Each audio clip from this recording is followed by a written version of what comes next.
ఇవాళ ఈ భూభారత చట్టం వల్ల భూమిలో ఉన్నటువంటి శాశ్వతమైన పరిష్కారం తేవడానికి భూ చట్టం తెచ్చిర్రు.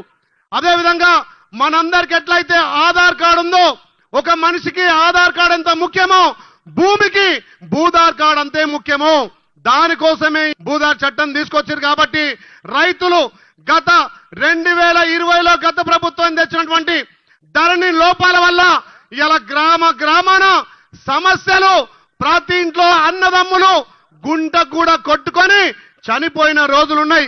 ఇప్పుడే మా మహిళలు అక్కలు చెప్పిర్రు, ప్రతి భూమి సమస్యగా ఉంది. ఏదైనా భూ సమస్య ఉంటే మనం తహసీల్దార్ ఆఫీస్కి పోతాం, ఎంఆర్ఓ అని అర్థం. ఎంఆర్ఓ ఏమంటారు, మా చేతులు లేదంటారు. మరి ఎంఆర్ఓ కంటే పెద్దలు ఎవరు, ఆర్డీఓ తానికి పోవాలి.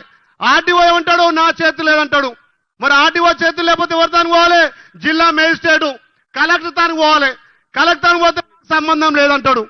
మరి ఇలాంటి చట్టాల వల్ల రైతులకు ఎన్నో ఇబ్బందులు, ఎన్నో గొడవలు, పొద్దున్న లేస్తే భూ సమస్యల పట్ల ఇలా తెలంగాణ ప్రజలు సతమతమవుతారని చెప్పి గౌరవ ముఖ్యమంత్రి రేవంత్ రెడ్డి గారు, అన్న పొంగులేటి శ్రీనివాస్ గారు మనం ఎలక్షన్ల ముందు ఏదైతే ప్రజాపాలన తెస్తే మీరందరూ ఆస్వాదిస్తే ఆ ధరని బంగాళాఖాతం లేసి మీ అందరికీ చుట్టమైనటువంటి భూ భారతి తెస్తని చెప్పి మాట మీద నిలబడి పేద ప్రజల కోసం, రైతుల కోసం మీ భూమి మీద మీకు సర్వ హక్కులు ఉండే విధంగా తెచ్చినటువంటి చట్టమే భూధార్ చట్టం. కాబట్టి ప్రతి రైతుకు సులభతరంగా పంట మార్పిడి కానీ, ఏదైతే మన అసైన్ ల్యాండ్లు ఉన్నా, లేకపోతే ఎండోమెంట్ ఉన్నా, లేకపోతే ఏదన్నా సీలింగ్ భూములున్నా, గత 10 ఏళ్లుగా ఆక్రమించినటువంటి భూములను ఒక్క పెన్ను కలంతోటే ఇలా రద్దు చేసే అధికారం కూడా సీసీఎల్కి ఇచ్చింది ఈ భూధార్ చట్టం.